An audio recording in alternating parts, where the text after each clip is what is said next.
What's up, everybody? MTGFoilGuy here. Today I am joined with Todd West. Todd, how are we doing today, sir? Doing great, man. How's it going, MTG4 guy? It's going great, thank you. So I really want to thank you very much for taking time out of your busy day to sit down and Yeah. do this interview with me. Um, as we know, you're one of the more prominent figures in the card collecting world. If guys don't know who you are, they'll soon find out. I'm sure you have quite an impressive collection. So I just wanted to sit down and ask you a few questions today, obviously, if that's all right with yourself. Yeah, sure. Let's get it done. Okay, so one of the first questions I wanted to ask you, and it's one of the things I like to ask everybody, is how did you get started in Magic: The Gathering? Like, what drew you to this game? Oh man. So I'm a longtime player. I started back in '95, and it was in summertime. I was in grad school at the time, actually, and I just had a lot of time on my hands. I wasn't doing much of anything. I was bored. Like there's a bunch of books to read, but it was basically a lazy summer. Were And you a I delinquent? was Yeah, I was. Well, yeah, I was. I got tired of stealing cars and things like that. And yeah, so I said, okay, I'm gonna go legit. So it just so happened a buddy of mine was really interested in games and was down at the game store. He invited me to come. I said, all right, come take a look, whatever. Like at that point, I wasn't playing a lot of games. I played random video games. I played D&D when I was a kid, that kind of thing. But I wasn't really into gaming at that time. And so I just went, whatever. And there was this really cool card game. And I'm like, what is this? And oh, the fantasy art was incredible. And I was like, what is this? So basically, a friend of mine got me hooked on it, and we started buying cards like once a week down in a local card shop, and this is in Santa Barbara, California. And we started playing. We started playing in hosted tournaments at the card shop, and then we started playing tournaments down in Long Beach, which is one of the bigger centers in Southern California, the Long Beach Women's Club of all places, on Nice. Saturday. Okay. Yeah, yeah. So we just got to trading, and that was around the time. So it must have been late June or early July, because I remember when we went into the store, they said Ice Age has just come out. It's this great new set. Fourth edition's come out, but there's still a lot of revised, third edition out on shelves, and that's when I got hooked. Okay, no, that's great. So that actually segues into my kind of next question here, which I believe you just gave the answer to, but I'll let you confirm that. What was the Mhm. first set or the first kind of rare card you remember opening? So the first set, and then kind of like the first cool card you remember getting in a pack. Yeah, definitely, it was a combination of Ice Age and Fourth Edition, but it was Ice Age that I just fell in love with, and bought as many cards as I could to get four copies of each card. It actually took me more than a year because it was money was a little tight at the time, and yeah, probably the first rare I remember opening from a pack, because it was the big card in the set, was Jester's Cap. And not only did it have this awesome art, but it ruined your opponent's strategy, right? Like you got a free look. I mean, half the benefit of that card was that you could just rip out every copy of a card from his deck. So if he's just got one trick going, or he's got some super amplifier card there, you're just going to take it away from him. But actually, the bigger benefit, which we didn't quite realize at the time, but we did later, is that you get to see in a tournament situation every single card that the other guy's running in his deck, and you have a minute or two to go take a look through those cards and to figure out, well, how is it that you're going to respond with your gameplay? And that's actually a bigger advantage in many cases than ripping out, three or four copies of a single card out of his deck. No, I was gonna say too because the internet wasn't. Yeah, I'm not sure if it was around or not back then, but it certainly wasn't around like it was then. There's no net yeah, decking, right? So yeah, not at all. It was all just like word of mouth, and you only knew the rarity of cards because they handed out a photocopied sheet at the local comic store that said, "Here's what you want to collect," and they had the rarities printed there, but there was no color coding on the icons on the cards. It was all word of mouth. It was all word of mouth, no, and I remember that as well too because when I first started collecting, I remember buying a Tempest pack, and I remember going, or no, I'm sorry, a Weatherlight pack, and I remember going, okay, which one's the rare? You know what I mean? Coming yeah, from yeah, coming from a Pokemon background originally as a kid, I remember yeah, thinking to myself, which one of these has the little star on it? So I definitely understand where you're coming from. That's good of your local store to do that for you because I mean I know myself, yeah. I wouldn't have known and I didn't know, right? So no, that's fantastic. Jester's Cap too, such an amazing iconic card. I remember as a kid myself. ordering it off eBay and then going to my friend's house later that night and saying, okay, now it's time to kick your butt. I've got this Jester's cap, you know. So I'm glad you Yeah, said that. yeah. That's a fantastic card. That's great. Good for you. Let's go ahead and let's get into my next question here that I'd like to ask you today. I know you're a big time alpha and a big time beta guy. I know you're not particularly into unlimited, but I'm still going to ask you anyways. Which do you prefer more? And I've asked you this kind of personally, privately on the side Yeah. before, and I think I already know the answer, but I'd like you to tell the viewers, which do you prefer more, alpha, beta, or unlimited, and why? Yeah. Okay. So I fell in love with beta because I started with the white bordered cards in fourth edition, but I wanted to black out my deck, and I basically went back upstream and said, well, what were the earlier printed editions? And I collected beta. I bought a few alpha and then realized my mistake because back in 95, early 96. Not everyone played with card sleeves, and the card sleeves that did exist were mostly transparent, right? They didn't have the flat backing, so you could see the corner cuts on the card. So basically, only beta was going to be legal at most tournaments, and you couldn't mix them, so it had to be all alpha or all beta. Well, beta's a lot more available, so that's where you're going to start collecting. So my heart is really with beta because that's what I played, and a lot of playing cards from that era. I've learned to like alpha a little bit just as much really as beta, so I don't really distinguish between the two. Unlimited, I was just never a fan of the white borders, so not my love. So let me ask you this follow-up question then. If you don't distinguish between the two, the next time we go to do a deal, can I use that line against you? Sure, yeah. We can try that. You're saying MTG Foil Guy, you're allowed to negotiate whatever you want. Doesn't mean it's going to work, right? That's right. You can propose anything, man. I can just laugh hard or harder. There you go. Exactly. Well, if I can make you laugh, then that's usually half the battle right there. No, that's great. So now you mentioned D&D earlier. Have you gone back into D&D, or have you just strictly stayed with MTG over the years? No, I got connected with a D&D gaming group, kind of updated. It wasn't really strict D&D rules, but about 3 or 4 years ago in Austin, and I love that gaming group. They do a bunch of things, but they don't do Magic, so I've got to look elsewhere for that.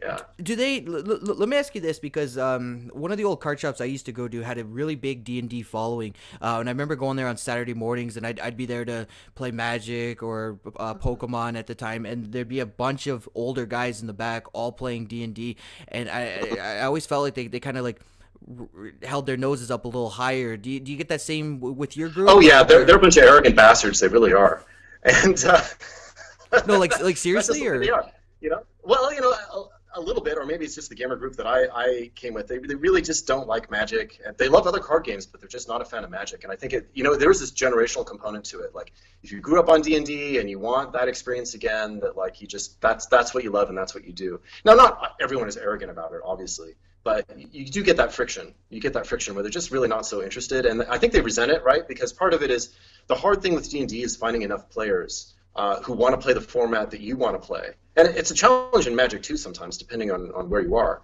finding enough people to play. So anything that fragments that market in terms of time and attention and energy and interest, like you end up competing with those other games.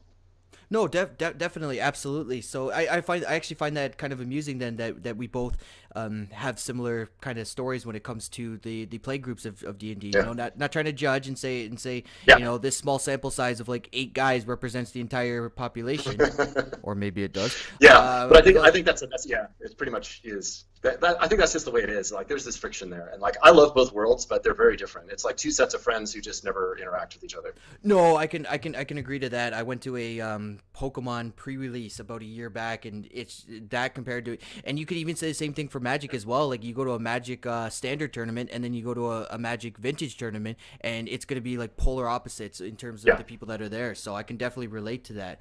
One of the next things I want to ask you here is, what is your favorite card of all time? Or if you're like me and you can't just, well, I can't just pick one. There's like 20,000 cards now, right? So maybe give me like your top 3. Now, I don't want, I kind of touched on this a little bit earlier.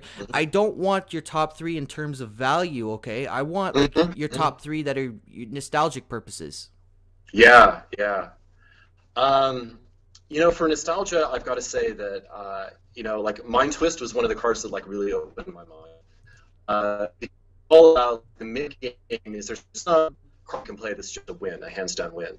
And that was one of the few cards that I was able to identify in that era when I started playing, because I wasn't really a sophisticated player, that I said, oh my God, if you have that game, excuse me, if you have that card in the mid game, it's an I win card, right? You can just blow out your opponent's hand and they'll never recover. So, like, I have special memories of like winning a lot of games with that card. Another one I really loved from that era was Zurin Orb.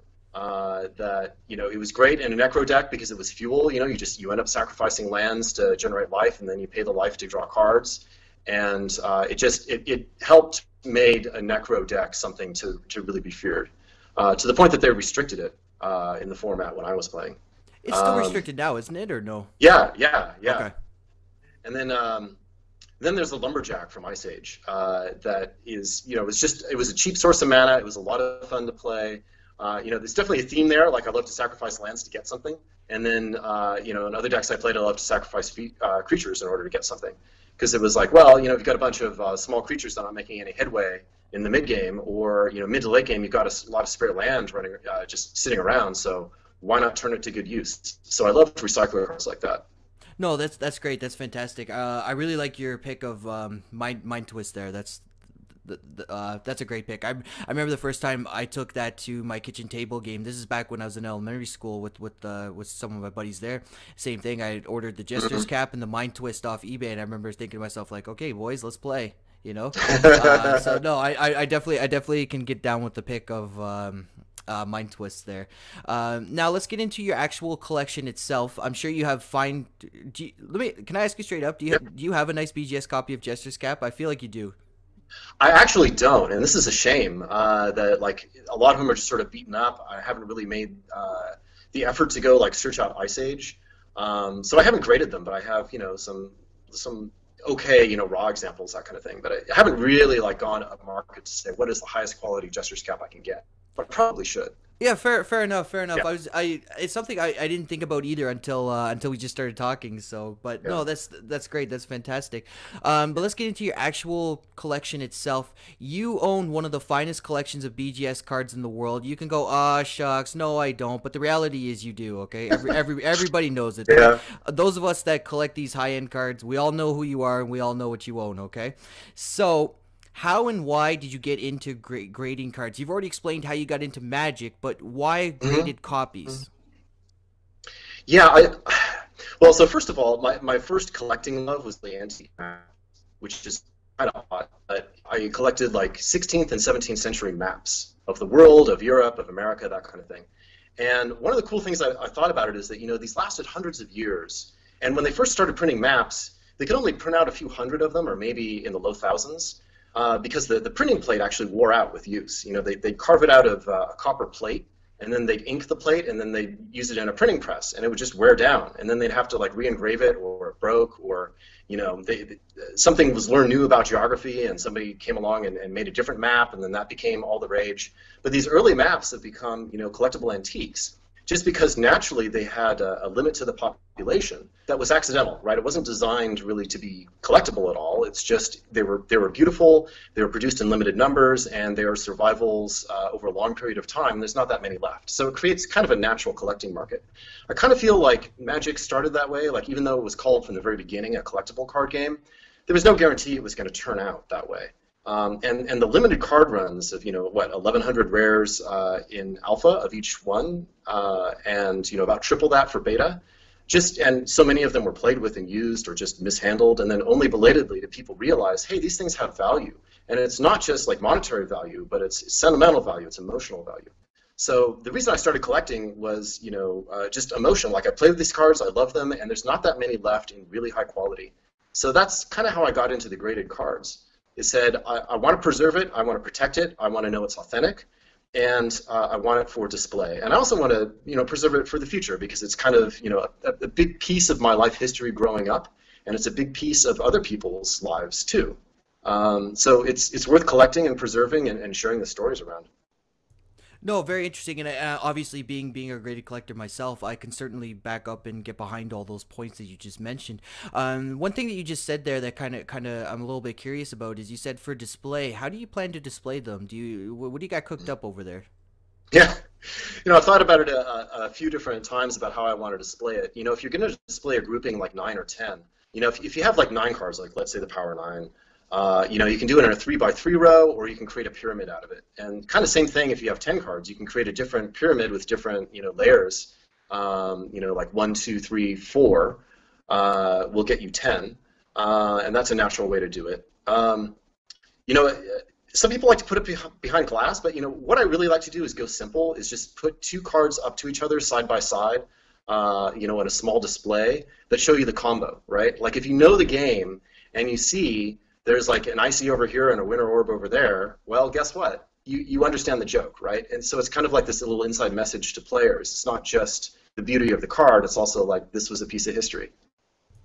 So, can I expect to see a donate in your display somewhere at some point?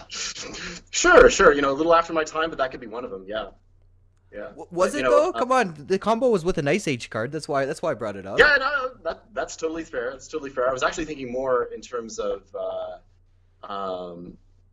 like Moat and Sarah Angel, right? Classic from the deck. Perfect. Yep. And I actually met the inventor of the deck, or the guy who's widely credited with, bringing it kind of to be the playable thing it was, Brian Weissman, who's also a Santa Barbara-based player. I don't know him very well, but I've run into him a couple of times. And really interesting, really smart guy. But that combo of Moat and Sarah Angel just was the core of the deck. No, that's certainly very fascinating. Now, let me ask you too, because you mentioned, as soon as you mentioned a 9 card display, I knew exactly where you're going with that. And then I was gonna interject and say, well, Todd, what about 10 cards there? But then you went the 10 card route as well. Now, let me ask you though, what Yeah. is your 10th card in that display? The 10th card, well, there's 2 displays, right? So you've got like the Power 9, and the 10th can be, you tell me, Time Vault. And for the classic 10 card, you're really looking at dual lands, and so that's kind of the core collecting love of mine is beta dual lands. No, definitely. I forgot about the dual lands, to be honest with you. I was more interested in, I was like, he better say Time Vault because I own the second highest copy. So, Yeah. although, well, no, Only I guess. Time Vault, like the honorary extender to the Power 9. Yeah, yeah. Although I was gonna say not actually not anymore since that second 10 emerged. So I guess I own the third highest copy now. But a good answer with the Time Vault. I still like it either way.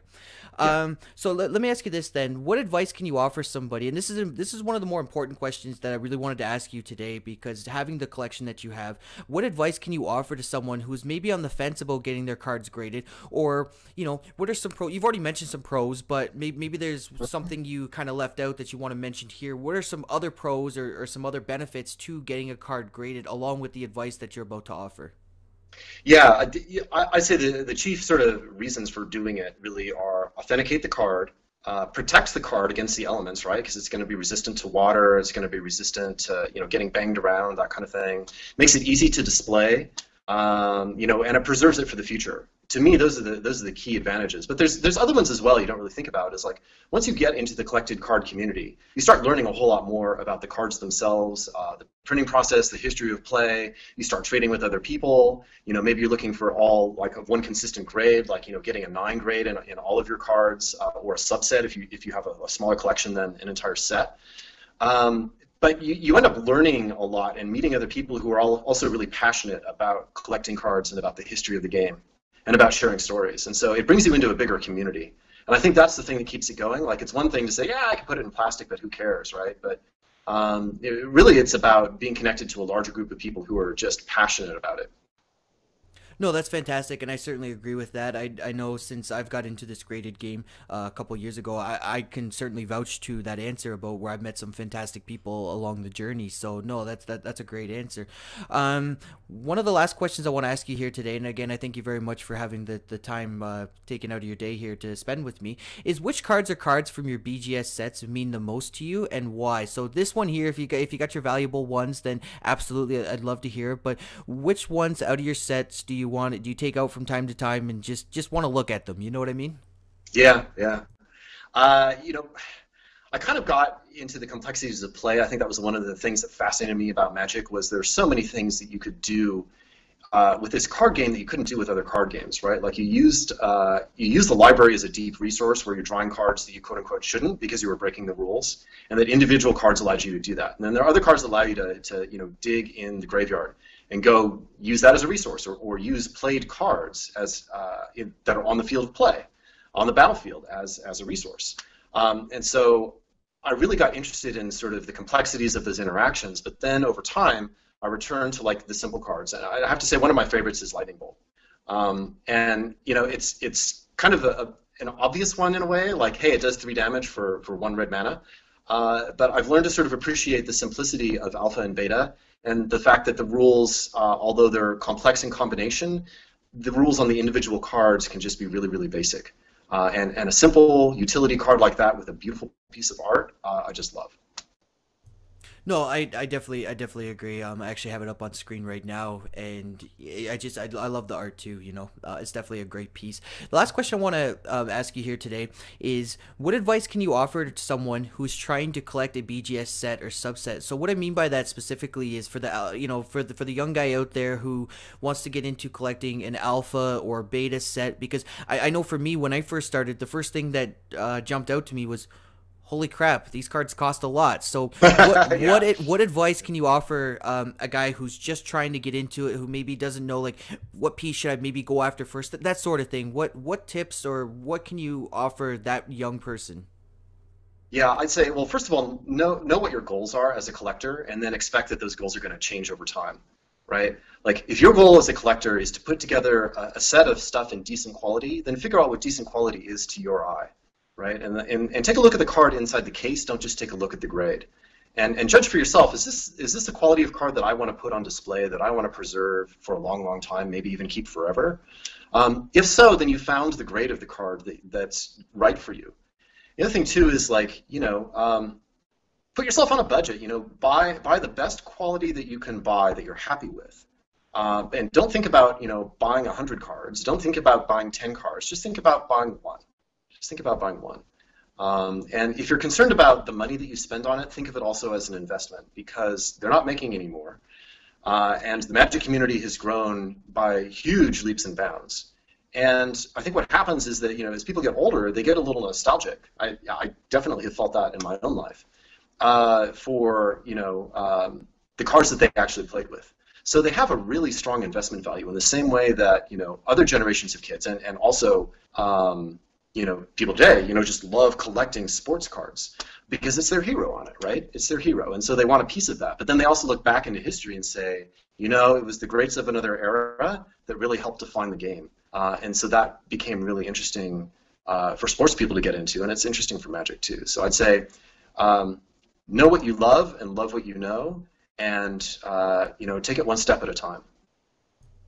No, perfect, excellent. I agree with just about all those points. Not just about. I agree with all those points. So that's fantastic.